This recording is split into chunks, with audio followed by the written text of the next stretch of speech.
Malam hari pada hari Selasa berlalu dalam suasana kekeluargaan yang tenang dan akrab di apartemen seluas 85 meter persegi kami di kawasan Menteng, Jakarta Pusat.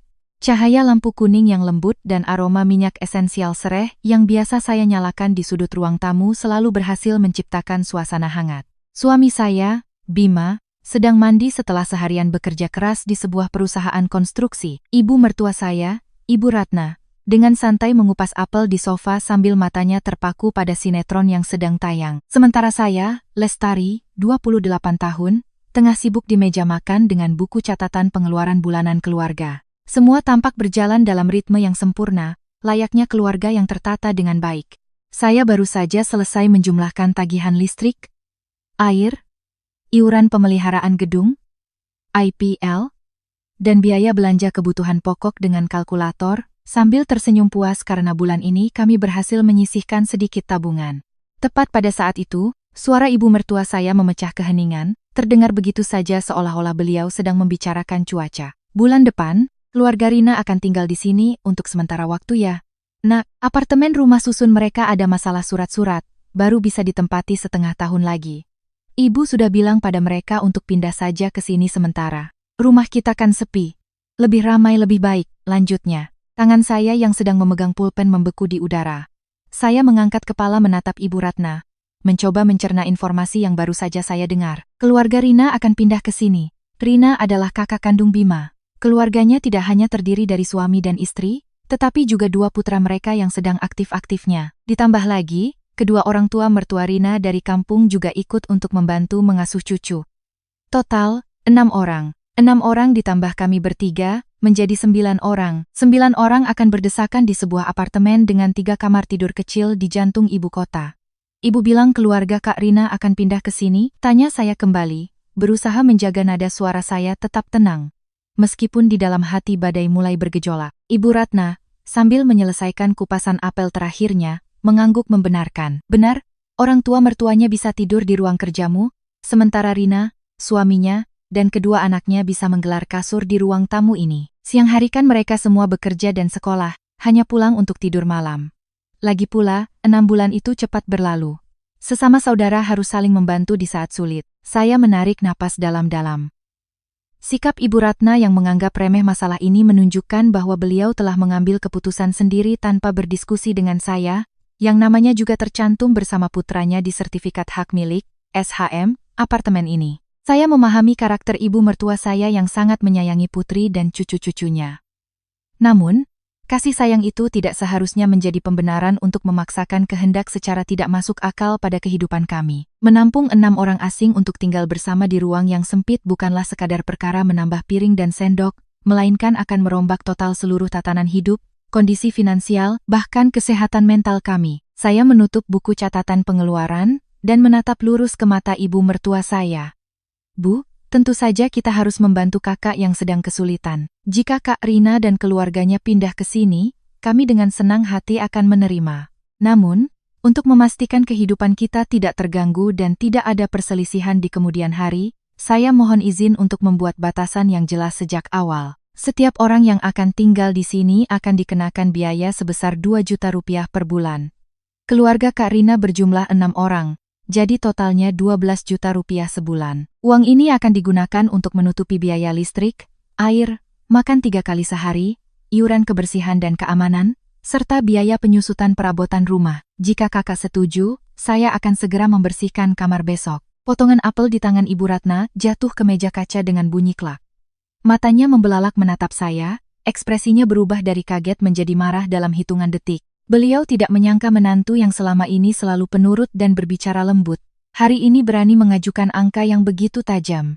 Apa katamu? Bentak Ibu Ratna. Suaranya bergetar karena amarah. Mulutmu isinya hanya uang, uang, dan uang. Keluarga sedarah daging sendiri kau perlakukan seperti orang lain dengan perhitungan sekecil itu? 12 juta sebulan? Kamu mau merampok kakak iparmu sendiri? Kenapa ada menantu sedingin dan tidak berperasaan sepertimu di dunia ini? Saya duduk tegak. Tidak gentar menghadapi amarahnya. Saya tidak merampok siapapun, Bu. Saya hanya sedang membuat perhitungan realistis untuk melindungi keutuhan rumah tangga ini. Kasih sayang keluarga memang tak ternilai, tapi beras, air, daging, ikan, dan listrik harus dibeli dengan hasil kerja keras. Bu, suasana di ruang tamu menjadi tegang, menandakan akan dimulainya sebuah perang di rumah yang tadinya damai ini. Perang dingin di apartemen Menteng. Ibu Ratna dengan geram melempar pisau buah ke nampan. Dadanya naik turun menahan amarah. Beliau menatap saya dengan tatapan tajam, seolah semua kesan baik tentang menantu yang penurut selama ini telah sirna dalam sekejap. Dalam benak wanita generasi terdahulu seperti ibu mertua saya, keluarga adalah satu kesatuan yang tak terpisahkan. Ketika salah satu anggota menghadapi kesulitan, yang lain harus berkorban tanpa syarat, siapapun yang berani berbicara blak-blakan soal materi akan dicap egois dan picik. Lestari, lihatlah apartemen ini. Ibu Ratna menunjuk sekeliling. Apartemen ini luas dan bersih, dan kamu hanya menggunakan ruang kerja itu untuk mengetik di laptop pada malam hari. Ruang tamu ini begitu lapang. Apa salahnya menggelar beberapa kasur? Kakakmu dan keluarganya sedang kesulitan, biaya sewa di Jakarta mahal sekali. Kitalah satu-satunya harapan mereka. Sebagai menantu di rumah ini, kalaupun kamu tidak kasihan pada kakak iparmu dan keponakanmu, setidaknya pikirkanlah harga diri Bima. Saya dengan tenang menuangkan segelas air dan meletakkannya di dekat ibu mertua agar beliau lebih tenang, namun beliau menepisnya. Saya mulai menjelaskan satu persatu, tanpa meninggikan suara atau membiarkan emosi menguasai. Ibu, tolong dengarkan saya. Luas apartemen ini di atas kertas memang 85 meter persegi. Tapi setelah dikurangi area bersama, ruang yang bisa kita gunakan sebenarnya sangat terbatas. Kamar tidur kami adalah ruang pribadi. Kamar ibu adalah tempat ibu beristirahat. Ruang kerja yang ibu bilang kosong itu sebenarnya tidak sampai 9 meter persegi, hanya cukup untuk satu meja dan satu rak buku. Orang tua mertua Kak Rina sudah lanjut usia dan punya kebiasaan hidup sendiri. Memasukkan mereka ke dalam ruangan sempit tanpa ventilasi yang baik pasti akan berdampak buruk pada kesehatan mereka. Saya berhenti sejenak agar Ibu Ratna bisa mencerna informasi, lalu melanjutkan tentang ruang bersama. Dan soal ruang tamu ini, Ibu bilang cukup menggelar kasur. Tapi dengan 6 orang dewasa dan anak-anak tinggal di sini, di mana mereka akan meletakkan barang-barang, pakaian, popok, dan susu anak-anak, kami pulang kerja dalam keadaan lelah dan ingin bersantai menonton televisi pun, tidak akan ada tempat. Pagi hari, 9 orang harus antre menggunakan 2 kamar mandi. Coba ibu bayangkan betapa kacaunya jam 6 pagi saat semua orang terburu-buru untuk berangkat kerja dan sekolah, berebut waktu untuk sikat gigi dan cuci muka. Ibu Ratna terdiam, namun segera berpegang pada argumen moralitas tentang ikatan keluarga. Jangan mengada-ada. Kesulitan itu bisa diatasi. Dulu, keluarga saya dengan belasan anggota tinggal berdesakan di rumah petak yang atapnya bocor saja bisa hidup baik-baik saja dan tumbuh dewasa dengan layak. Sekarang punya apartemen nyaman begini kamu malah mengeluh. Dasarmu memang egois, tidak mau berbagi dengan siapapun. Kamu takut mereka akan menghabiskan jatah makananmu, kan? Tuduhan ibu mertua saya terasa seperti sabetan pisau di harga diri saya. Tapi saya sudah siap mental menghadapinya. Bu, zaman dulu dan sekarang berbeda. Dulu semua orang hidup sederhana dengan standar hidup yang rendah, jadi semua bisa menerima. Sekarang kita tinggal di kota besar, tekanan pekerjaan setiap hari sudah sangat menguras tenaga. Saat pulang ke rumah, semua orang butuh ruang yang tenang untuk memulihkan energi. Mengubah rumah kita menjadi tempat penampungan gratis bukanlah bentuk pertolongan, melainkan menyeret semua orang untuk tenggelam bersama. Saya menatap lurus ke matanya, dengan nada bicara yang tegas namun tulus. Batas dari ikatan keluarga bukanlah tentang siapa yang paling kuat menahan penderitaan, melainkan tentang saling menghormati ruang hidup masing-masing. Jika keluarga Kak Rina benar-benar dalam kesulitan, saya bersedia mengambil uang tabungan kami untuk dipinjamkan tanpa batas waktu, agar mereka bisa menyewa apartemen lain yang lebih luas dan nyaman untuk ke-6 anggota keluarganya. Tapi untuk tinggal bersama di sini, saya sama sekali tidak setuju, jika tidak ada aturan yang jelas mengenai keuangan dan tanggung jawab. Angka 12 juta yang saya sebutkan bukan untuk mempersulit, tapi agar mereka memahami betapa mahalnya biaya untuk menunjang kehidupan normal 6 orang di Jakarta ini. Ibu Ratna menggeleng-gelengkan kepala, menyeka air mata yang mulai mengalir dengan ujung bajunya. Beliau menganggap saya menggunakan kata-kata manis untuk menutupi sifat kikir saya. Tepat pada saat itu, pintu kamar mandi terbuka. Bima keluar dengan pakaian rumah, rambutnya masih basah. Ia berhenti di lorong kecil yang menghubungkan kamar-kamar, menatap bingung pada ibunya yang sedang menangis dan istrinya yang duduk tegang di meja makan. Meskipun di dalam kamar mandi yang tertutup, sepertinya ia masih bisa mendengar sayup-sayup perdebatan sengit kami. Ada apa ini, Bu? Kenapa ibu dan Lestari bertengkar? Bima segera menghampiri sofa dan menepuk-nepuk pundak ibunya untuk menenangkan. Ibu Ratna seolah menemukan penyelamat, langsung memegang erat tangan putranya dan mengadu, lihat istrimu ini. Kakakmu sedang ada masalah rumah dan harus mencari tempat tinggal sementara selama 6 bulan. Ibu kasihan pada mereka dan menyuruh mereka tinggal di sini. Tapi istrimu ini malah meminta bayaran 2 juta per orang setiap bulan, total 12 juta. Dia mau memeras kakakmu sendiri. Kamu kepala keluarga, kamu harus bicara. Jangan sampai dia menginjak-injak seluruh keluarga ini. Bima menoleh ke arah saya. Alisnya berkerut. Ia adalah pria yang baik hati dan mencintai istrinya, namun cenderung memilih jalan damai dan selalu berusaha menyenangkan semua orang. Kamu keterlaluan, Lestari. Mereka kan keluarga kita. Kenapa harus dihitung-hitung soal uang saat mereka sedang susah? Apartemen kita cukup luas. Tinggal tambah beberapa kasur saja. Kak Rina juga seharian bekerja. Tidak akan banyak merepotkan. Cobalah untuk tidak terlalu kaku. Bahagiakan ibu. Saya sudah menduga Bima akan bereaksi seperti ini. Para pria yang tidak pernah pusing dengan urusan dapur, belanja, dan bersih-bersih seringkali melihat segalanya dengan sederhana. Mereka pikir menambah beberapa piring dan sendok hanyalah soal matematika sederhana. Saya berdiri, mengambil tablet dari kamar tidur, dan membuka file manajemen keuangan keluarga yang selalu saya perbarui setiap hari. Saya meletakkan tablet itu di depan Bima dan mulai memaparkan perhitungan ekonomi yang sesungguhnya. Lihat ini. Saya menunjuk pada kolom-kolom angka. Semua pengeluaran di rumah ini tidak turun dari langit. Setiap bulan kita harus membayar cicilan KPA sebesar 7 juta rupiah. Iuran pemeliharaan gedung, parkir, dan kebersihan hampir 1 juta. Tagihan listrik, air, dan internet untuk kita bertiga yang sudah berhemat saja mencapai 1,5 juta. Biaya belanja makanan pokok untuk kita bertiga sekitar 4 juta. Itu belum termasuk biaya-biaya tak terduga lainnya seperti sabun cuci piring, deterjen, tisu, sampo, dan lain-lain. Bima melirik sekilas angka-angka itu dan bergumam, iya, memang begitu. Tapi menampung keluarga Kak Rina selama 6 bulan tidak akan menambah banyak pengeluaran kan? Aku bisa menanganinya. Saya tersenyum pahit, senyum yang menyiratkan kelelahan. Bagaimana caranya kamu menanganinya sementara gajimu tetap 12 juta sebulan? Jika keluarga Kak Rina yang berjumlah 6 orang itu pindah ke sini, tagihan listrik dan air akan membengkak 3 kali lipat karena AC dan pemanas air harus bekerja ekstra. Biaya makan tidak akan berhenti di angka 4 juta, tapi akan melonjak menjadi setidaknya 12 juta. 9 orang makan 3 kali sehari. Apa kamu mau kita semua makan tahu dan tempe goreng dengan tumis kangkung selama 6 bulan? Anak-anak Kak Rina sedang dalam masa pertumbuhan, mereka butuh susu dan camilan. Siapa yang akan membayar semua itu? Jika kita tidak mengenakan biaya 12 juta sebulan dari mereka, kita harus menanggung semua kenaikan biaya hidup itu. Kamu mau ambil uang dari mana? Memotong pembayaran cicilan KPA atau menguras habis tabungan darurat kita? Bima mulai gelisah. Ia menggaruk kepalanya, matanya menghindari angka-angka yang tertera di layar tablet.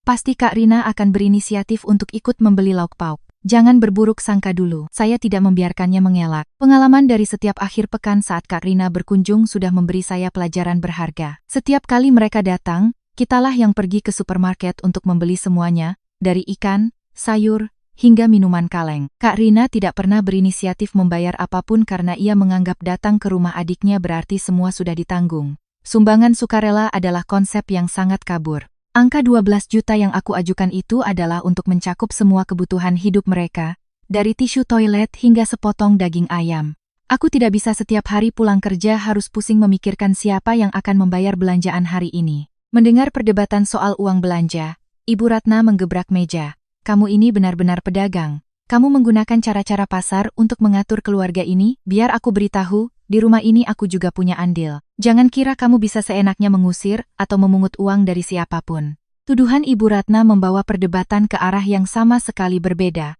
menyentuh ranah paling sensitif dalam hubungan mertua dan menantu. Kata-kata Ibu Ratna terdengar tajam, menusuk ke dalam suasana yang sudah tegang. Beliau menyinggung andilnya di apartemen ini, dan saya tahu persis apa yang beliau maksud.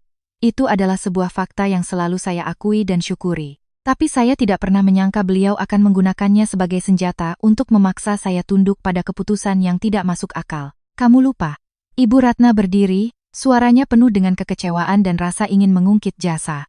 Waktu kalian membeli apartemen ini, siapa yang rela mengeluarkan 250 juta rupiah dari uang simpanan pensiun di kampung untuk membantu kalian membayar uang muka? Siapa yang meninggalkan kampung halaman dan semua kenangannya untuk pindah ke kandang merpati di atas sini demi memasak dan membereskan rumah agar kalian bisa bekerja dengan tenang? Sekarang sayapmu sudah kuat, kamu sudah bisa terbang sendiri, lalu kamu melupakan semua itu? Kamu menghalangi putriku, cucu-cucuku, untuk masuk ke rumah yang juga kubeli dengan uangku? Sungguh berbakti sekali kamu. Bima yang melihat ibunya sangat marah menjadi panik dan mencoba menengahi. Sudah, Bu. Kita kan sedang berdiskusi, bukan mengusir siapa-siapa. Lestari tidak bermaksud begitu, jangan berbicara seperti itu. Lalu ia menatap saya dengan tajam, seolah memberi isyarat agar saya mengalah dan meminta maaf. Tapi saya tidak salah. Saya sama sekali tidak salah dalam melindungi rumah tangga saya. Saya melipat tangan di dada. Suara saya tetap tenang dan menunjukkan rasa hormat yang sebesar-besarnya pada orang yang lebih tua. Bu, saya tidak pernah dan tidak akan pernah melupakan uang 250 juta yang Ibu berikan untuk membantu kami membeli apartemen ini. Saya juga sangat menghargai setiap masakan yang Ibu siapkan dan setiap kali Ibu membersihkan rumah untuk kami. Justru karena rasa terima kasih itulah, sejak Ibu pindah ke sini, saya selalu menganggap Ibu sebagai salah satu pemilik rumah ini bersama kami. Ibu tinggal di sini adalah hak Ibu, dan merawat Ibu adalah kewajiban kami sebagai anak untuk berbakti. Ibu mau menempati kamar terbaik, makan makanan terenak, saya tidak pernah perhitungan sedikit pun. Saya maju selangkah, tatapan saya tegas. Tapi, Ibu harus bisa membedakan antara hak Ibu dan kewajiban saya. Saya berkewajiban merawat dan menjaga Ibu, tapi saya tidak berkewajiban untuk menanggung seluruh keluarga kakak ipar beserta mertuanya. Uang yang Ibu berikan untuk membeli apartemen ini adalah bentuk kasih sayang Ibu pada Bima dan saya, bukan tiket gratis bagi Kak Rina untuk membawa seluruh keluarganya yang berjumlah 6 orang untuk tinggal di sini tanpa biaya. Ibu Ratna tergagap, tidak menyangka saya akan memberikan penjelasan yang begitu logis dan terperinci. Kakakmu berani berkata seperti itu, jadi, rumah ini hanya boleh untuk Ibu mertua. Tapi keluarga Ibu mertua tidak boleh? Saya tidak menolak siapapun, saya hanya menerapkan standar yang sama untuk kedua belah pihak, baik dari keluarga saya maupun keluarga suami. Saya mengingatkan sebuah kejadian setengah tahun yang lalu sebagai bukti. Ibu ingat liburan lebaran tahun lalu? Orang tua saya dari Solo ingin datang ke Jakarta untuk berlibur bersama kami, mengunjungi Monas dan jalan-jalan. Orang tua saya kasihan pada Bima yang lelah bekerja dan khawatir akan merepotkan jika tinggal di apartemen yang sempit ini, jadi mereka bersikeras menyewa kamar hotel di dekat sini, dan hanya datang ke rumah untuk makan bersama. Orang tua kandung saya, yang melahirkan dan membesarkan saya, saat mengunjungi putrinya sendiri pun masih sangat menjaga perasaan agar tidak mengganggu privasi menantunya. Lalu, mengapa keluarga Kak Rina merasa berhak untuk datang dan mengacaukan hidup kami begitu saja? Apakah keluarga dari pihak istri harus selalu menjaga perasaan, sementara keluarga dari pihak suami boleh seenaknya? Pertanyaan saya setajam pisau, mematahkan semua dalih tentang kasih sayang keluarga yang dipaksakan. Bima menunduk, tidak bisa berkata apa-apa karena ia tahu cerita tentang mertuanya yang menginap di hotel adalah fakta. Ibu Ratna juga terdiam. Beliau hanya bisa menatap saya dengan nanar, lalu menutup wajahnya dan menangis terseduh-seduh. Ya Tuhan, menantuku membawa-bawa besan untuk menyindirku. Aku sudah tua, tidak berguna lagi, makanya mereka meremehkanku. Sambil menangis, beliau berjalan gontai ke kamarnya dan membanting pintu. Suara tangisannya yang pilu masih terdengar dari balik pintu, membuat suasana semakin berat dan menyesakkan. Bima menatap saya dengan tatapan penuh celaan dan keputusasaan. Kamu puas sekarang, kamu sudah membuat ibu menangis. Hanya karena uang, kamu menghancurkan keluarga ini. Saya tidak menjawab Bima. Saya berbalik dan melangkah pergi, merasakan kelelahan yang luar biasa menjalari seluruh tubuh saya. Kekerasan kepala saya bukan untuk memenangkan sebuah perdebatan, melainkan untuk mencegah bencana yang lebih besar yang akan menimpa pernikahan ini. Saya masuk ke kamar tidur kami dan mengunci pintu. Suara klik dari kunci pintu terdengar begitu kering, memisahkan ruangan saya dari suara-suara berat di luar. Hanya ketika sendirian di dalam 4 dinding yang aman inilah, topeng ketenangan dan kekuatan saya perlahan-lahan runtuh. Saya terduduk di tepi tempat tidur, merasakan jantung saya berdebar kencang, tangan saya terasa dingin dan sedikit gemetar. Sekalipun lidah saya setajam silet, menghadapi ibu mertua secara langsung dan pertentangan dari suami tetap memberikan tekanan yang tak terlihat di pundak saya. Saya meraih buku catatan bersampul kulit di atas nakas. Kebiasaan menulis membantu saya melepaskan emosi negatif daripada membiarkannya menggerogoti jiwa. Di bawah cahaya lampu tidur yang remang-remang, saya menulis dengan rapi setiap baris kalimat. 19 Mei, badai datang. 6 orang, setengah tahun, 12 juta. Ibu marah, Bima menyalahkan, aku sendirian. Membaca barisan kata-kata singkat itu, hidung saya terasa perih. Kehidupan pernikahan seharusnya dijalani bersama, tetapi di saat paling krusial untuk mempertahankan batasan keluarga kecil kami, pasangan hidup saya justru memilih untuk mundur dan menyalahkan saya. Ponsel di meja rias bergetar hebat, menampilkan pesan dari Bima yang dikirim dari ruang tamu. Buka pintunya, kita perlu bicara. Kamu terlalu tegang. Ibu sedang di kamar dengan tekanan darah tinggi. Bertahanlah 6 bulan saja, sayang. Pejamkan mata saja. Dia kan kakakku, bukan orang lain. Aku mohon padamu, bersabarlah sedikit demi kedamaian rumah. Membaca pesan itu, rasa kecewa dalam diri saya semakin memuncak. Bersabar, pejamkan mata. Kata-kata indah itu sebenarnya hanyalah tameng untuk menutupi sifat pengecut dan kemalasan para pria untuk menghadapi kenyataan. Bima ingin mendapatkan ketenangan palsu dengan membebankan semua masalah kepada saya. Daripada membalas pesan, saya memutuskan untuk langsung meneleponnya. Ia segera mengangkat. Suaranya berbisik, mungkin takut didengar oleh ibu mertua. Buka pintunya, jangan kekanak-kanakan, kata Bima. Tetap di situ dan dengarkan aku, jawab saya dingin melalui telepon. Kamu bilang aku harus pejamkan mata selama 6 bulan. Kalau begitu, coba jawab pertanyaan-pertanyaan realistis ini. Jika keluarga Kak Rina pindah ke sini, setiap jam 5:30 pagi, siapa yang akan memasak sarapan untuk 9 orang agar semua bisa berangkat kerja dan sekolah tepat waktu? Atau kita beli bubur ayam saja? Satu porsi Rp15.000 dikalikan 9 orang jadi Rp135.000 untuk sekali sarapan? Bima terdiam. Ia tidak pernah memikirkan soal memasak sarapan. Saya terus mendesaknya. Sore hari pulang kerja jam 6, badan lelah. Siapa yang akan membereskan medan perang mainan kedua keponakanmu? Siapa yang akan berjibaku di dapur memasak makan malam untuk porsi 1 regu? Ibu sudah tua. Beliau tidak akan sanggup belanja dan memasak untuk sebanyak itu orang. Pada akhirnya, semua beban akan jatuh padaku. Aku akan menjadi seperti pembantu tanpa bayaran di rumahku sendiri. Masih tidak ada jawaban dari seberang telepon, hanya helaan napas berat Bima. Saya melancarkan serangan terakhir. Dan yang terpenting, kamu tahu sifat mertua Kak Rina? Bapak mertuanya punya kebiasaan merokok kretek. Apa kamu mau membiarkannya merokok di dalam apartemen yang tertutup ini, membuat asapnya menempel di gorden, pakaian, dan masuk ke paru-paru kita? Ibu mertuanya suka menyimpan sisa makanan berhari-hari di kulkas. Kalau aku buang, aku akan dianggap tidak sopan. Kalau dibiarkan, bisa-bisa seisi rumah keracunan makanan. Bagaimana kamu akan menengahi jika terjadi perselisihan antara ibumu dan mertua Kak Rina tentang cara mengasuh anak-anak? Apa kamu sudah membayangkan pemandangan 3 orang tua berdebat sengit di ruang tamu? Bima benar-benar tidak bisa berkata-kata. Ia hanya bisa mengeluarkan gumaman tak jelas, tidak mampu memberikan solusi apapun. Realitas gamblang yang saya paparkan telah meruntuhkan skenario ramai anak cucu itu menyenangkan yang coba diciptakan oleh ibu mertua dan dirinya. Kamu lihat kan? Saya mengakhiri panggilan dengan suara yang tegas. Kamu hanya ingin aku bersabar karena bukan kamu yang akan menanggung semua gesekan itu secara langsung. Tapi biar aku beritahu, aku menikah denganmu untuk membangun sebuah rumah tangga, bukan untuk menjadi pengelola kamp pengungsian. Malam ini, tidurlah di sofa. Pikirkan baik-baik apakah kamu mau mempertahankan keluarga ini, atau menghancurkannya demi harga diri semu. Saya menutup telepon, melemparnya ke tempat tidur. Ruangan kembali sunyi. Saya tahu perang ini baru saja dimulai dan badai yang sesungguhnya masih menanti di depan. Tapi saya tidak menyesal. Batasan telah saya tarik, dan saya akan mempertahankannya sampai akhir. Manuver tak terduga dan ultimatum terakhir. Kamar tidur terasa gelap, hanya ada sedikit cahaya dari lampu jalan yang menembus tirai. Saya berbaring telentang, mata terbuka menatap langit-langit putih. Suara omelan suami dan isak tangis ibu mertua masih terngiang-ngiang, menciptakan kebisingan yang memusingkan di kepala saya. Dada saya terasa sesak, napas menjadi sulit. Rasa sepi menyergap saya di dalam rumah yang telah saya bangun dengan susah payah.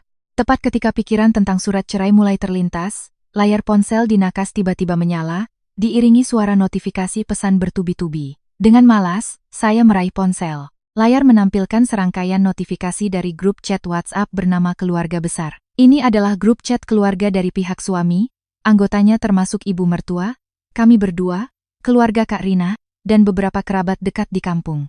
Saya menyipitkan mata membaca pesan pertama. Pengirimnya adalah Kak Rina. Ia mengirim stiker wajah tersenyum dengan taburan bunga dan tulisan yang penuh semangat. Terima kasih banyak ya, Bima dan Lestari. Ibu Ratna baru saja menelepon dan memberi kabar gembira. Untunglah ada kalian yang berbaik hati menampung keluarga kami di saat sulit ini. Aku sudah bilang pada Mas Dodi untuk mulai mengemasi barang-barang. Akhir pekan depan kami akan menyewa mobil pickup untuk membawa barang-barang ke apartemen kalian. Jantung saya serasa berhenti berdetak. Tangan saya yang memegang ponsel mulai gemetar. Saya menggulir layar ke bawah, membaca pesan kedua dari Mas Dodi, suami Kak Rina. Ia menulis dengan nada formal, namun tidak bisa menyembunyikan kegembiraannya. Saya mewakili kakek dan nenek anak-anak mengucapkan terima kasih pada Om dan Tante. Sewa rumah di luar sana mahal dan sempit sekali. Bisa tinggal bersama Ibu Ratna dan kalian di apartemen yang bagus ini membuat mereka tenang di hari tua. Ikatan keluarga di saat sulit seperti ini benar-benar terasa sangat berharga. Belum berhenti di situ, sebuah pesan suara masuk ke grup. Saya menekan tombol putar. Dan dari speaker ponsel terdengar sorak-sorai riang kedua keponakan saya. Halo Om Bima dan Tante Lestari. Kami senang sekali. Minggu depan kami akan ke rumah Om dan Tante, bisa main air panas di bathtub dan main game konsol punya Om Bima seharian. Kami sayang Om dan Tante.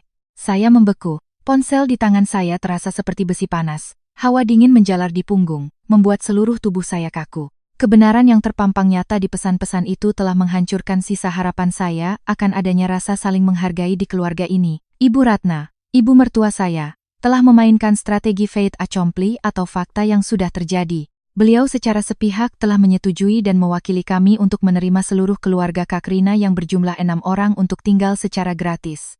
Beliau tahu persis saya tidak setuju. Beliau tahu persis saya telah mengajukan syarat pembayaran 12 juta rupiah per bulan. Namun, beliau sengaja mengabaikan semuanya. Beliau menggunakan otoritasnya sebagai seorang ibu untuk memutuskan segalanya, lalu mengumumkannya secara luas kepada seluruh kerabat seolah-olah semuanya sudah beres. Beliau menempatkan saya di posisi yang sulit, memaksa saya untuk menerima karena semua orang sudah terlanjur percaya bahwa saya adalah adik ipar yang baik hati, dermawan, dan pengertian. Jika sekarang saya menyuarakan penolakan di grup chat, saya akan langsung dicap sebagai orang yang pelin-pelan, picik, dan perusak kebahagiaan keluarga. Saya mengertakkan gigi, merasakan amarah yang belum pernah saya rasakan sebelumnya. Ini bukan lagi soal uang atau ruang hidup. Ini adalah tindakan menginjak-injak hak saya sebagai pemilik rumah dan harga diri saya. Di mata ibu mertua, saya hanyalah seorang anak yang perlu diatur. Sebuah alat bagi beliau untuk menunjukkan kemurahan hatinya pada putri kandungnya. Beliau tidak menganggap saya sebagai salah satu pemilik sah apartemen ini, tidak juga sebagai pasangan yang setara dengan putranya. Beliau merampas hak saya untuk mengambil keputusan dengan kejam, lalu menggunakan tameng ikatan keluarga untuk membungkam saya. Saya membuka keyboard. Jari jemari saya bergerak cepat, hendak mengetik sebuah pesan untuk membongkar semuanya. Saya ingin mengatakan terus terang pada Kak Rina bahwa saya tidak pernah setuju dan harga untuk tinggal di sini adalah 12 juta rupiah, tidak kurang sepeser pun. Tapi akal sehat saya berhasil menghentikan saya, membuat keributan di grup chat yang berisi banyak kerabat hanya akan memperkeruh suasana dan membuka peluang bagi gosip-gosip tidak sedap. Musuh sebenarnya dalam pernikahan ini bukanlah Kak Rina atau Mas Dodi, melainkan sifat mudah mengalah tanpa prinsip dari suami saya dan campur tangan yang terlalu jauh dari ibu mertua. Saya mematikan layar ponsel dan melemparnya ke samping. Rasa sesak memenuhi tenggorokan. Saya memejamkan mata, menarik napas dalam-dalam untuk mengusir keinginan untuk menangis. Air mata saat ini adalah tanda kelemahan, dan saya tidak akan membiarkan diri saya lemah. Ibu Ratna ingin menggunakan cara paksaan ini untuk membuat saya menyerah, tapi beliau salah. Kejadian malam ini adalah puncak dari segalanya, membangkitkan insting terkuat dalam diri saya untuk mempertahankan wilayah saya. Saya tidak akan membiarkan siapapun merampas kedamaian saya dengan permainan manipulasi psikologis murahan seperti itu. Terdengar langkah kaki berat di lorong, diikuti ketukan pintu yang bertubi-tubi. Suara Bima terdengar masuk, nadanya tidak sabar dan kesal. Lestari, buka pintunya cepat, aku tahu kamu belum tidur, kita perlu bicara terus terang. Saya perlahan bangkit, merapikan pakaian, dan melangkah ke arah pintu. Tangan saya menggenggam gagang pintu yang dingin. Saya memutar kunci dan membuka pintu. Bima berdiri di sana, menatap saya dengan marah. Di tangannya juga ada ponsel dengan layar yang menyala. Pasti ia juga baru saja membaca pesan-pesan gegap gempita di grup chat keluarga. Alih-alih menyadari kesalahan ibunya, raut wajah Bima justru menunjukkan ekspresi menyalahkan, seolah-olah sayalah penyebab semua masalah ini. Kamu sudah baca pesannya, kan? Bima bertanya dengan suara berat, menahan amarah, agar tidak membangunkan ibunya di kamar sebelah. Ibu sudah terlanjur berjanji pada Kak Rina. Sekarang semuanya sudah terlanjur. Kakak sedang sangat gembira. Keponakan-keponakanku juga sangat antusias. Jangan membuat masalah lagi. Aku mohon padamu. Setuju saja, besok aku akan mencari cara untuk menjawab semua orang. Kita bisa negosiasi lagi. Aku akan minta Kak Rina untuk ikut menambah uang belanja. Kamu tidak akan dirugikan. Saya melipat tangan di dada, menatap lurus ke mata suami saya dengan pandangan dingin. Kamu memintaku membuka pintu untuk bicara, tapi nyatanya kamu hanya membawa alasan-alasan. Bima, Coba buka kamus dan cari arti kata negosiasi. Negosiasi terjadi ketika dua pihak duduk bersama, saling menyampaikan pendapat, dan saling mengalah untuk menemukan jalan tengah. Apa yang terjadi di rumah ini bukanlah negosiasi, melainkan pemaksaan, penipuan, dan tindakan menginjak-injak pendapatku. Bima mengerutkan kening dan mengibaskan tangan, menolak. Jangan menggunakan kata-kata seberat itu. Ibu sudah tua, beliau hanya terlalu kasihan pada putrinya sehingga terburu-buru memberi kabar. Beliau tidak menipu siapa-siapa. Beliau hanya berpikir sederhana bahwa kita mampu dan rumah kita cukup luas untuk membantu kakakku sementara waktu. Kamu orang berpendidikan, kamu harus bisa memahami pemikiran orang tua. Saya tertawa, tawa getir yang menggema di keheningan. Pembelaanmu itu konyol. Ibu berpikir sederhana, kamu berpikir sederhana. Jadi, semua konsekuensi rumitnya harus aku yang tanggung, begitu? Aku tanya padamu, atas nama siapa apartemen ini? Apartemen ini adalah aset bersama kita, hasil dari kerja keras kita berdua untuk membayar cicilan setiap bulan. Keputusan untuk membawa 6 orang asing tinggal di sini akan merombak total kehidupanku, kesehatanku, dan waktu istirahatku. Tapi tidak ada satupun yang bertanya apakah aku setuju atau tidak.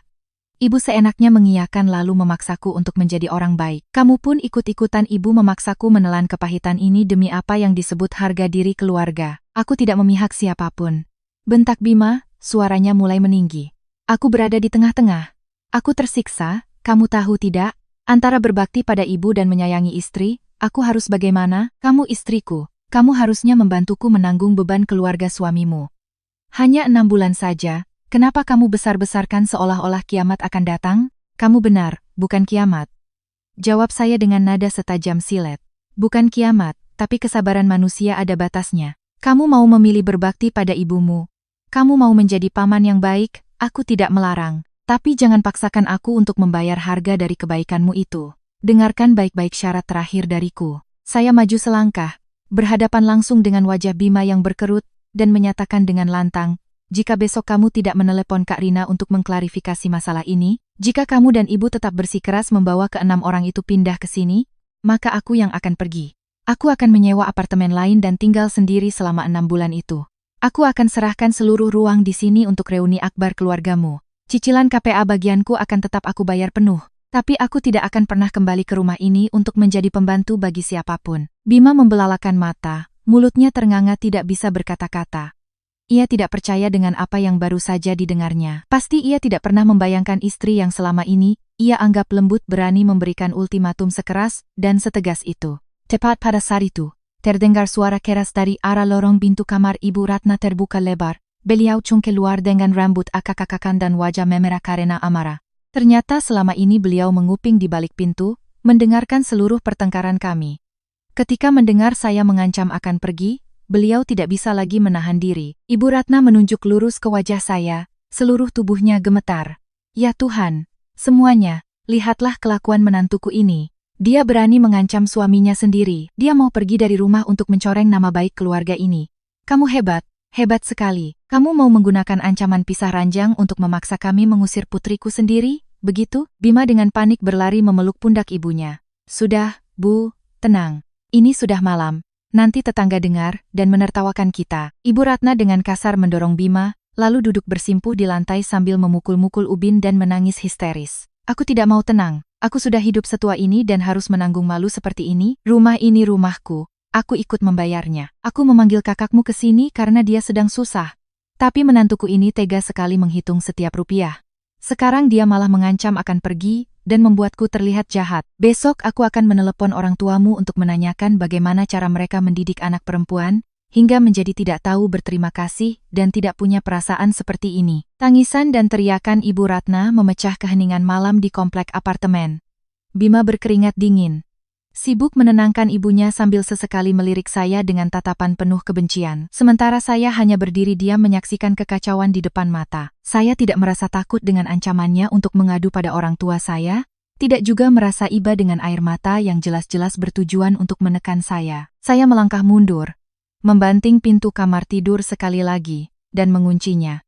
Tak peduli seberapa ribut dunia di luar sana, saya memutuskan untuk menggunakan cara lain untuk membuktikan ketidaklogisan mereka. Sebuah cara yang tidak didasarkan pada emosi, melainkan pada angka-angka yang dingin dan akurat. Senjata pamungkas. Rincian anggaran di Excel. Meninggalkan suara tangisan yang masih terdengar dari ruang tamu, saya langsung menuju sudut kamar dan menyalakan lampu meja. Cahaya kuning hangat menerangi sebagian kecil ruangan, sedikit mengusir hawa dingin yang menyelimuti pikiran saya. Saya membuka laptop. Layarnya yang terang memancarkan cahaya biru ke wajah saya yang lelah namun penuh tekad. Saya membuka lembar kerja Excel yang baru dan menyimpannya dengan nama file yang cermat. Proyeksi biaya tinggal keluarga 6 orang. Saya adalah seorang staf di Departemen Perencanaan dan Pengadaan.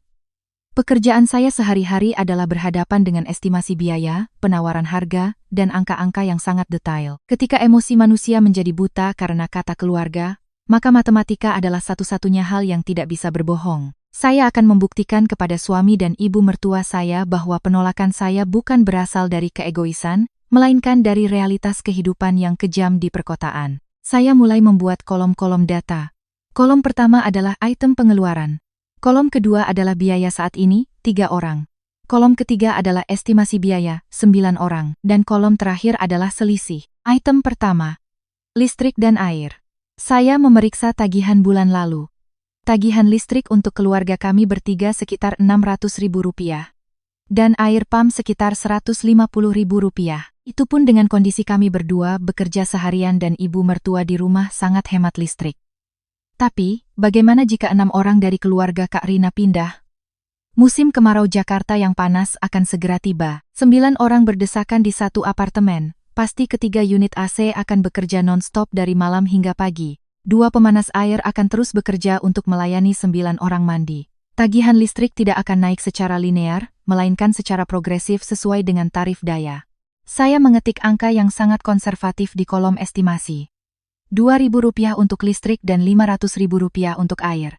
Selanjutnya, item makanan.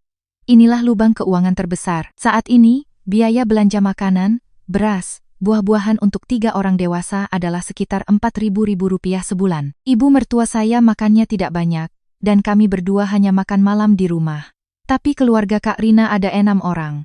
Mertua Kak Rina yang dari kampung pasti terbiasa makan lengkap 3 kali sehari. Mas Dodi bekerja sebagai buruh. Porsi makannya pasti banyak.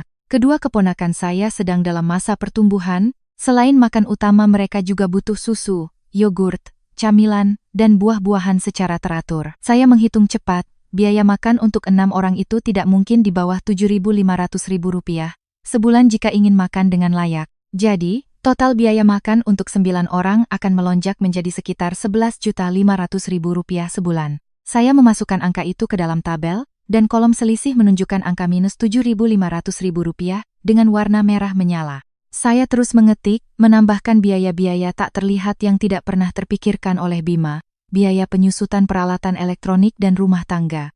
Mesin cuci seharga Rp7.500.000 yang baru kami beli dirancang untuk keluarga kecil dengan 1 kali pencucian per hari. Jika 6 orang lagi datang, mesin itu harus bekerja 3-4 kali sehari untuk mencuci pakaian 9 orang. Mulai dari pakaian kerja, pakaian rumah, hingga spray dan selimut yang dikotori anak-anak. Dengan intensitas seperti itu, mesin cuci akan cepat rusak. Biaya memanggil teknisi dan mengganti suku cadang tidaklah murah. Kulkas berukuran besar juga akan selalu kelebihan muatan. Pintu yang terus-menerus dibuka tutup akan membuat alat cepat aus dan boros listrik. Tidak hanya pengeluaran dalam bentuk uang, saya menambahkan bagian catatan di bawah tabel. Isinya adalah daftar biaya gesekan sosial, yang tidak bisa diukur dengan uang. Sampo, sabun mandi, pasta gigi, tisu, deterjen, sabun cuci piring, pel. Semua barang-barang kebutuhan pokok itu akan habis dengan sangat cepat. Dan biaya terbesar, yang saya tulis dengan huruf kapital dan cetak tebal, adalah kerusakan kesehatan mental dan risiko keretakan hubungan suami istri. Layar Excel menampilkan angka-angka kesimpulan yang dingin. Total biaya hidup bulanan jika ada 9 orang yang tinggal bersama akan membengkak lebih dari Rp10.000 dibandingkan saat ini. Jika keluarga Kak Rina tinggal selama 6 bulan, kami harus menanggung tambahan biaya sebesar lebih dari Rp60.000. Jumlah ini setara dengan seluruh bonus akhir tahun dan tabungan yang kami kumpulkan dengan susah payah selama lebih dari setahun. Saya bersandar di kursi, menyatukan kedua tangan, dan menatap lekat pada laporan detail yang baru saja saya buat. Angka-angka ini adalah cerminan paling jujur dari betapa tidak masuk akalnya menjadikan rumah kami sebagai tempat penampungan gratis. Bima bilang cukup menambah kasur dan piring. Ibu Ratna bilang sesama saudara harus saling mengalah. Tapi pengorbanan mereka dibayar dengan keringat, air mata, dan tenaga saya. Saya menyimpan file tersebut, melampirkannya ke dalam sebuah email, dan mengirimkannya langsung ke alamat email kantor Bima. Saya tahu saat ini ia tidak akan membuka laptop, tapi besok pagi saat ia masuk kantor dan membuka email, ia harus berhadapan dengan perhitungan ekonomi yang nyata ini. Ia harus menjawab sendiri pertanyaan dari mana ia akan mendapatkan uang untuk membiayai kamp pengungsian kasih sayang ini, jika saya memutuskan untuk mundur dan tidak menyumbang sepeser pun untuk kebodohan ini. Jam di laptop menunjukkan pukul 1 pagi. Suasana begitu sunyi hingga saya bisa mendengar suara dengungan mesin kulkas dari dapur dan dengkuran teratur Bima dari ruang tamu. Mungkin setelah puas menangis dan membuat drama, ibu mertua saya juga sudah lelah dan tertidur. Hanya saya yang masih terjaga, mata terasa kering, dan pikiran tegang seperti senar gitar yang ditarik terlalu kencang, nyaris putus. Tiba-tiba, ponsel yang saya lempar ke tempat tidur bergetar pelan, memecah kesunyian. Layar menyala menampilkan tulisan yang akrab, ibu memanggil. Jantung saya berdebar kencang. Jam 1 pagi. Kenapa ibu saya di Solo menelepon selarut ini? Firasat saya mengatakan ada sesuatu yang tidak beres. Saya bergegas meraih ponsel dan menjawab panggilan. Halo Bu, ada apa menelepon jam segini? Bapak sehat, kan? Saya berbicara cepat, nada saya penuh kekhawatiran, mencoba menyembunyikan kelelahan saya. Dari seberang telepon terdengar suara ibu saya yang tenang dan hangat, dengan logat Jawa yang kental. Bapakmu masih mendengkur keras di sini. Tidak ada apa-apa, Nak. Ibu hanya tidak bisa tidur. Tadi Bude Lastri, tetangga kita, habis pulang dari pengajian dan cerita. Katanya Bu Ratna baru saja menelepon ke kampung sambil menangis. Beliau mengeluh pada kerabat di sini kalau menantunya sangat perhitungan. Rumahnya luas tapi tega mengusir kakak iparnya sendiri. Apa benar begitu, Lestari? Saya tertegun. Jadi drama tangisan Ibu Ratna tadi bukan hanya untuk ditonton oleh suami saya, tapi beliau juga dengan cepat menyebarkan fitnah ke kampung untuk menjatuhkan nama saya. Membuat saya terlihat seperti menantu yang kejam dan tidak punya perasaan di mata kerabat dan tetangga. Rasa sakit hati karena difitnah naik hingga ke tenggorokan. Hidung saya terasa perih. Air mata yang sejak tadi saya tahan akhirnya tidak bisa dibendung lagi, mengalir deras di pipi. Bu, aku lelah sekali. Isak saya di telepon, menceritakan semua kejadian pada ibu, mulai dari keinginan keluarga Kak Rina untuk pindah, permintaan saya untuk kontribusi biaya, hingga tindakan sepihak Ibu Ratna dan sikap Bima yang terus-menerus membela ibunya dan memaksaku untuk pasrah. Saya menumpahkan semua isi hati saya. Seperti anak kecil yang mengadu karena diperlakukan tidak adil. Ibu saya tidak memotong pembicaraan. Beliau membiarkan saya menangis dan bercerita hingga rasa sesak di dada saya sedikit berkurang. Berbeda dengan dugaan saya bahwa beliau akan menasihati saya untuk mengalah demi keharmonisan rumah tangga. Suara ibu saya terdengar tegas, jelas, dan penuh dengan pengalaman hidup. Lestari, sudah, hapus air matamu dan dengarkan ibu. Ibu saya melanjutkan dengan suara lembut namun berwibawa. Tindakanmu itu sudah benar. Jangan pernah mundur. Kamu ingat cerita tentang penghapus waktu kamu SD yang pernah ibu ceritakan? Saya mengangguk sambil sesenggukan, meskipun tahu ibu tidak bisa melihat. Dulu kamu dibelikan penghapus bentuk kelinci yang bagus oleh bapak. Teman sebangkumu meminjam, kamu dengan senang hati meminjamkannya. Besoknya ia pinjam lagi, kamu masih meminjamkannya. Tapi di hari kelima, kamu butuh penghapus itu untuk ujian dan kamu tidak meminjamkannya. Lalu temanmu itu marah-marah, mengataimu pelit, dan mengajak teman-teman lain untuk memusuhimu. Benar, Nak? Lanjut ibu saya dengan sabar. Awalnya kamu meminjamkan penghapus karena kebaikan hatimu, tapi karena kamu terlalu mudah dan terus-menerus meminjamkannya, orang lain menganggap kebaikanmu itu sebagai kewajiban. Ketika kamu berhenti untuk melindungi hakmu sendiri, mereka langsung berbalik membencimu dan menganggapmu jahat. Cerita tentang keluarga kakak iparmu sekarang ini persis seperti itu. Ibu berhenti sejenak agar kata-katanya meresap ke dalam pikiran saya.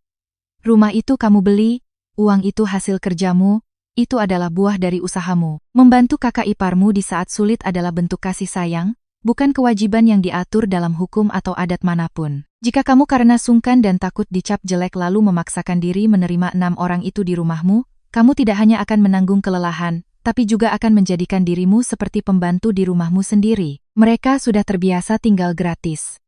1-2 bulan, lalu setengah tahun. Nanti saat perabotan rusak, anak-anak sakit, uang menipis, dan kamu mengeluh atau menagih uang, mereka akan mencacimu 100 kali lipat lebih kejam dari sekarang. Kebaikan yang tidak pada tempatnya dan tanpa batasan yang jelas, pada akhirnya hanya akan menuai rasa tidak tahu berterima kasih dan kebencian. Saya terdiam, meresapi setiap kata-kata ibu. Analisisnya begitu dalam dan tajam. Itu membuat saya merasa tidak sendirian atau bersalah dalam keputusan saya untuk mempertahankan wilayah saya. Tapi Bima tidak mengerti, Bu. Dia menyalahkanku, ibu mertuaku menangis dan mengancam akan mengadu pada ayah dan ibu. Aku tidak tahu apakah aku cukup kuat untuk menghadapinya, keluh saya lirih. Ibu saya mendengus. Besanmu itu mau menelepon. Biarkan saja. Ayah dan ibu di sini tahu bagaimana cara bicara. Soal Bima, kamu harus paham betul satu hal. Kejadian ini bukan sekadar masalah tempat tinggal. Ini adalah sebuah ujian yang sangat penting bagi pernikahanmu. Bima itu sudah menjadi suami, kepala keluarga kecil. Ia harus belajar membedakan antara rumah orang tuanya dan rumah tangganya sendiri. Jika dengan badai sekecil ini saja ia tidak bisa membelamu dan membiarkanmu menjadi sasaran tekanan dari kerabat, maka seumur hidupmu kamu akan terus-menerus mengalah demi harga diri semuanya itu. Suara ibu saya menjadi lebih tegas, memberikan saya kekuatan yang tak terlihat. Jangan menangis lagi. Besok, berdirilah dengan tegap. Batasan yang sudah kamu buat harus kamu pertahankan. Jangan hanya karena beberapa tetes air mata dan nasihat moral kosong, kamu kehilangan posisimu. Jika Bima tidak memilih untuk berada di pihak rumah tangganya, maka kamu juga harus mempertimbangkan kembali apakah pria itu pantas untuk kamu dampingi seumur hidup. Ibu melahirkan dan membesarkanmu bukan untuk menjadi tameng bagi keluarga orang lain. Panggilan telepon berakhir. Namun gema dari nasihat berharga ibu masih terngiang di benak saya. Saya menyeka sisa air mata di pipi. Rasa lemah dan bingung telah sirna. Ibu benar. Kebaikan tanpa batas adalah kebodohan, dan saya harus melakukan ujian terakhir pada pria yang telah saya pilih sebagai suami. Setelah menutup telepon, saya tidak kembali tidur. Kondisi mental saya saat ini anehnya sangat sadar dan jernih.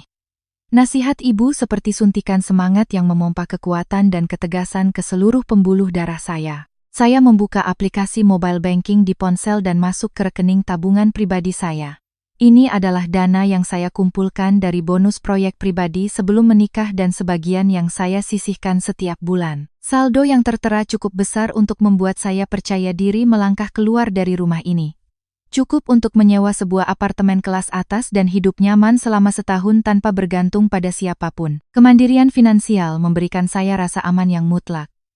Saya sadar bahwa seorang wanita baru benar-benar memiliki suara ketika ia tidak terikat oleh ketakutan akan kebutuhan hidup. Apartemen ini adalah aset bersama. Saya punya andil di dalamnya. Saya berhak untuk hidup dengan kepala tegak.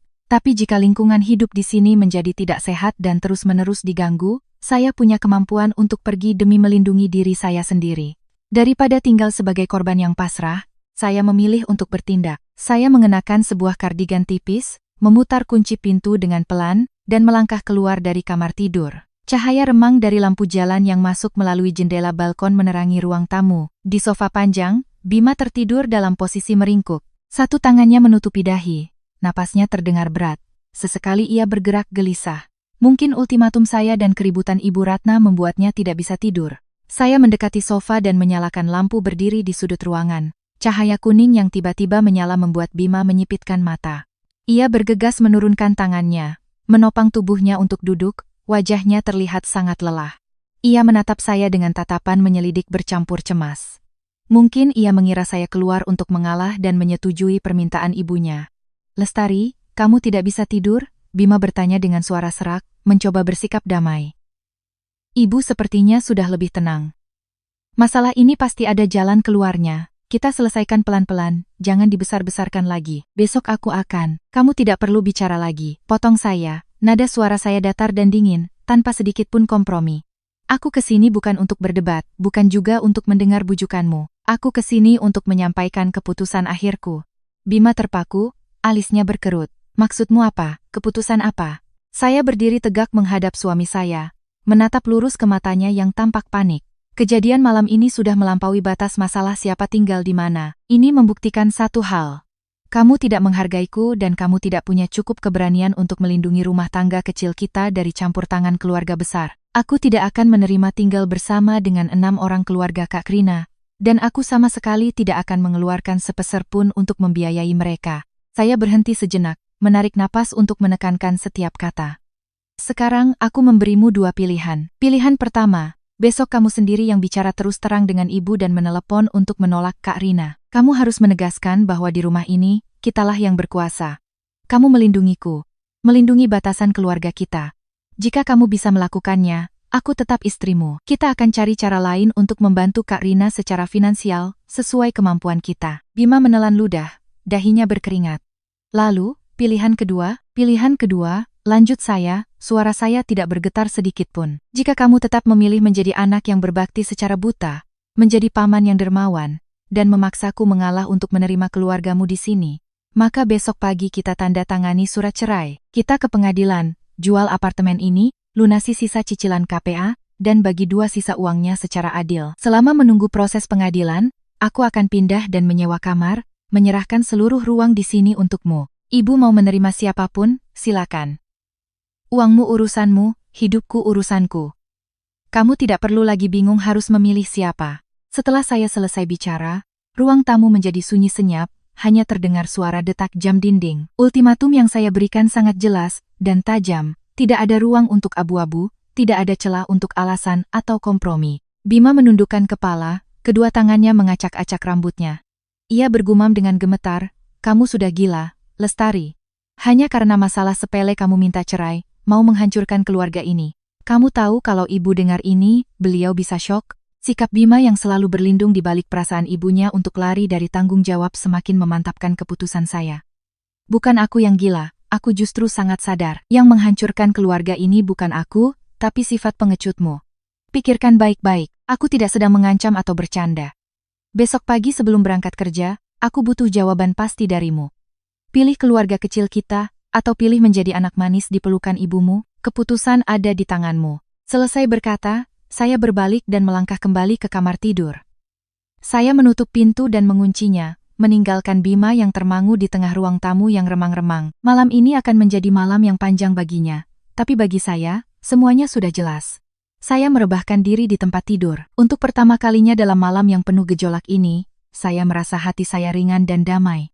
Pilihan telah saya berikan, sisanya tinggal menunggu sikap pria di luar sana untuk mengetahui seberapa berharganya pernikahan ini.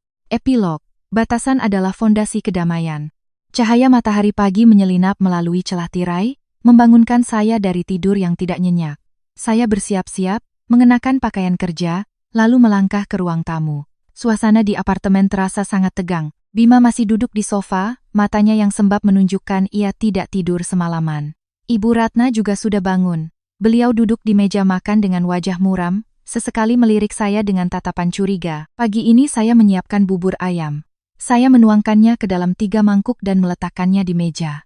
Tidak ada yang bicara. Hanya suara sendok beradu dengan mangkuk yang terdengar kering. Bima menatap mangkuk buburnya, lalu menatap saya. Ia ingin mengatakan sesuatu, tapi tenggorokannya tercekat, hanya helaan napas berat yang terdengar. Ibu Ratna meletakkan sendoknya, suaranya serak sisa tangisan semalam. Lestari, ibu sudah memikirkan permintaanmu. Ibu mengerti sebagai istri kamu punya kekhawatiran sendiri. Tapi Kak Rina sedang dalam kesulitan, membantu dia sama dengan menanam kebaikan untuk anak cucu kita nanti. Ibu mohon, izinkan mereka tinggal di sini 1 bulan saja.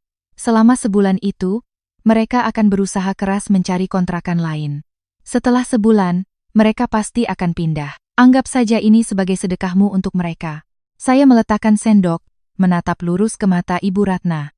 Permohonannya terdengar lembut dan masuk akal, tapi saya tahu persis itu adalah jebakan psikologis. Jika saya setuju untuk 1 bulan, di akhir bulan mereka akan punya 1001 alasan untuk memperpanjang. Mulai dari cuaca buruk, anak sakit, hingga belum menemukan kontrakan yang cocok. Akhirnya, mereka akan terus tinggal dan akan sangat sulit, bahkan tidak mungkin, untuk meminta mereka pergi. 1 bulan akan menjadi 3 bulan, lalu 6 bulan, dan pada akhirnya apartemen saya akan dikuasai. Maaf, Bu, saya tidak bisa menyetujui usulan itu. Jawab saya tenang namun tegas.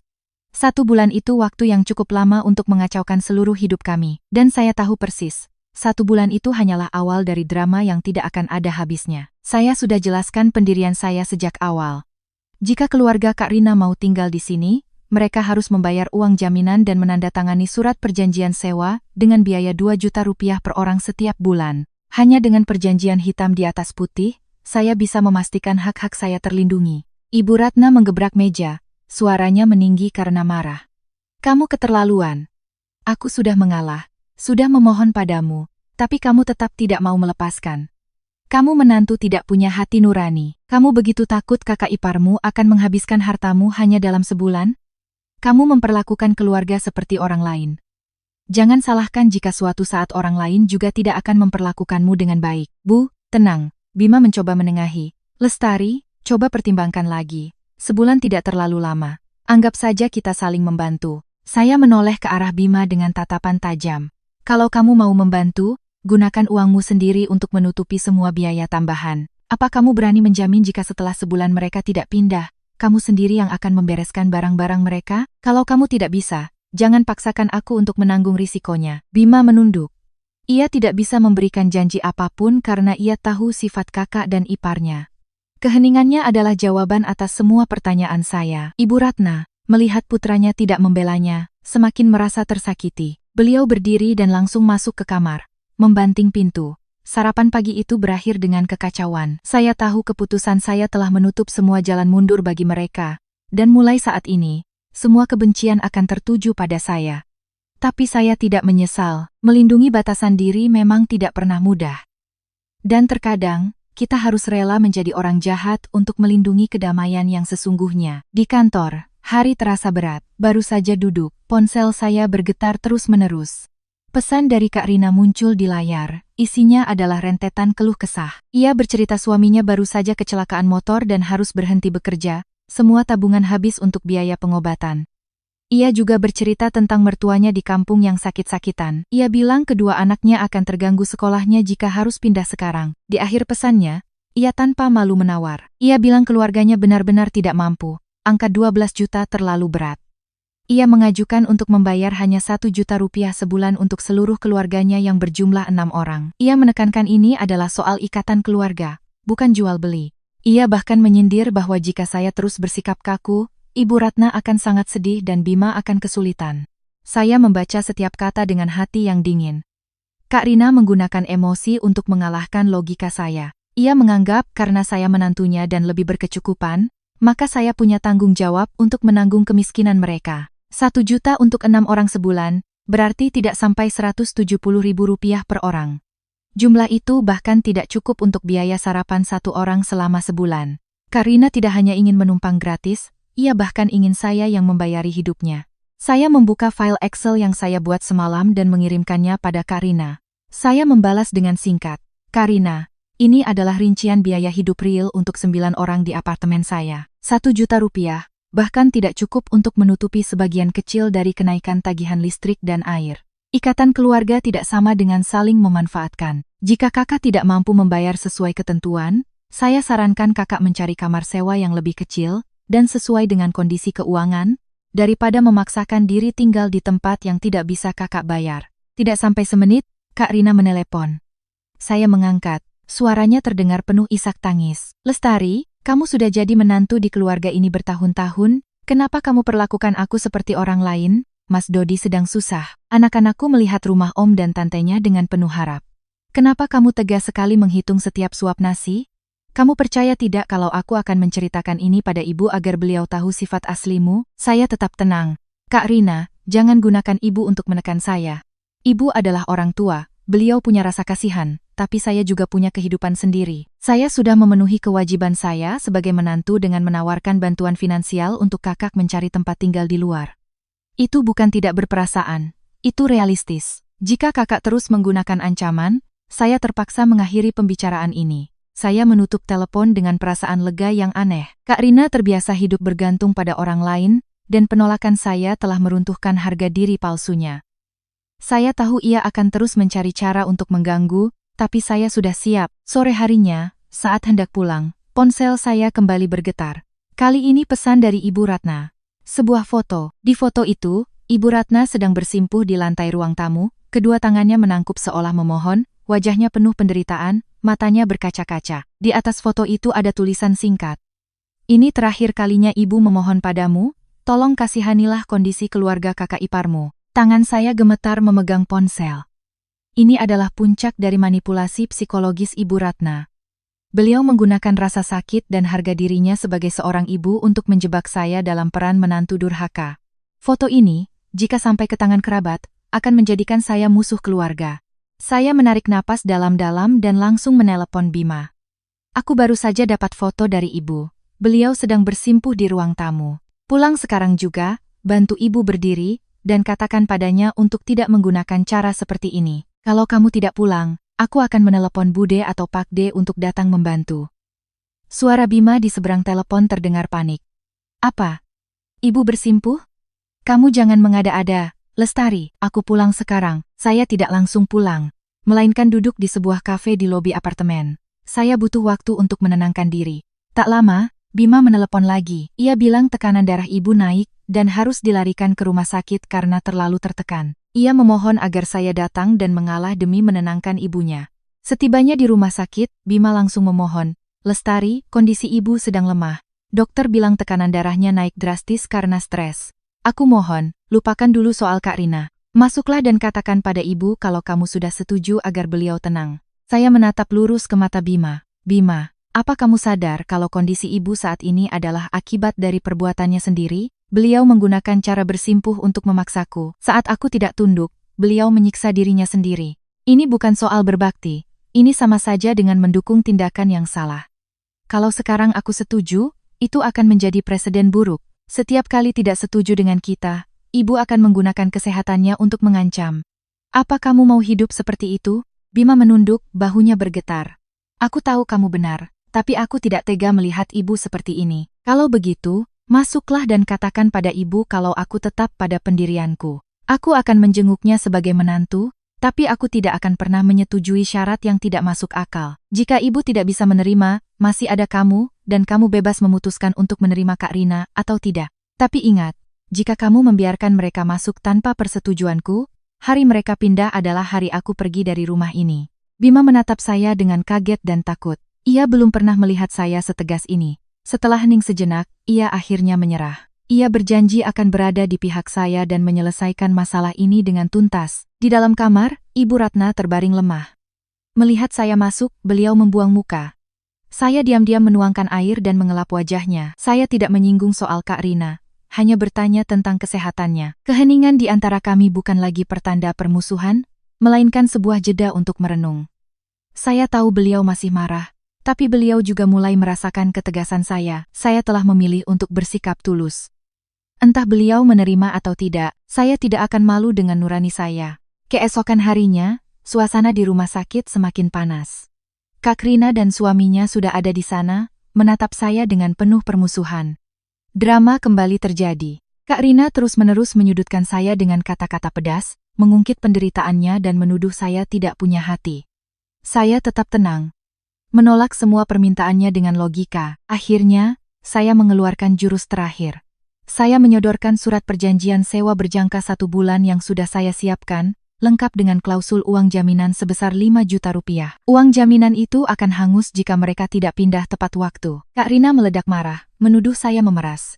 Ibu Ratna pun ikut memohon agar saya membatalkan syarat itu. Ibu, kata saya dengan dingin, ini bukan soal uang, ini soal tanggung jawab. Jika Kak Rina memang berniat mencari kontrakan lain, uang jaminan ini tidak ada artinya karena akan dikembalikan utuh. Tapi jika ia tidak berniat pindah, inilah satu-satunya jaminan bagi kita. Mas Dodi, suami Kak Rina, yang sejak tadi diam, tiba-tiba angkat bicara. Sudah cukup Rina, kita pulang saja ke kampung. Hidup di sini kalau dihina seperti ini, memalukan. Ia menarik tangan istrinya untuk pergi. Ibu Ratna menangis memanggil-manggil putrinya, tapi mereka tetap pergi. Pintu tertutup, meninggalkan keheningan. Saya tidak merasa menyesal. Saya baru saja memutus sebuah rantai ketergantungan yang tidak sehat dan berhasil mempertahankan hak saya dengan cara yang adil. Tentu saja, setelah itu telepon dari kerabat di kampung tidak henti-hentinya berdatangan, menasihati dan menyalahkan saya. Tapi saya hadapi semuanya dengan tenang. Saya bahkan menawarkan jika ada kerabat yang bersedia menampung keluarga Kak Rina, saya akan dengan senang hati mendukung. Tentu saja, tidak ada yang mau. Puncaknya, Kak Rina mengirim pesan yang isinya benar-benar di luar nalar. Ia menuntut saya untuk pindah ke ruang kerja dan menyerahkan kamar tidur utama kami untuk mertuanya. Alasannya, orang tua butuh ruang yang lebih luas. Di titik inilah Bima akhirnya benar-benar sadar. Kemarahannya meledak. Ia menelepon kakaknya di depan saya dan berkata dengan tegas, "Kak, jangan pernah bermimpi untuk tinggal di apartemenku lagi. Aku dan Lestari sudah cukup sabar. Aku sudah bantu carikan kontrakan seharga 2,5 juta yang sesuai dengan kemampuanmu. Kalau tidak mau, itu urusanmu. Mulai sekarang, kalau kakak masih mengganggu Lestari, aku tidak akan menganggapmu sebagai kakakku lagi. Setelah rentetan drama yang melelahkan, Kak Rina akhirnya menyerah. Ia setuju untuk menyewa kontrakan yang saya carikan. Bima mentransfer uang sebesar 10 juta rupiah untuk uang jaminan dan sewa 3 bulan pertama. Namun sebelum itu, saya menyodorkan surat perjanjian utang piutang yang harus mereka tanda tangani, dengan cicilan 1,5 juta per bulan selama 6 bulan.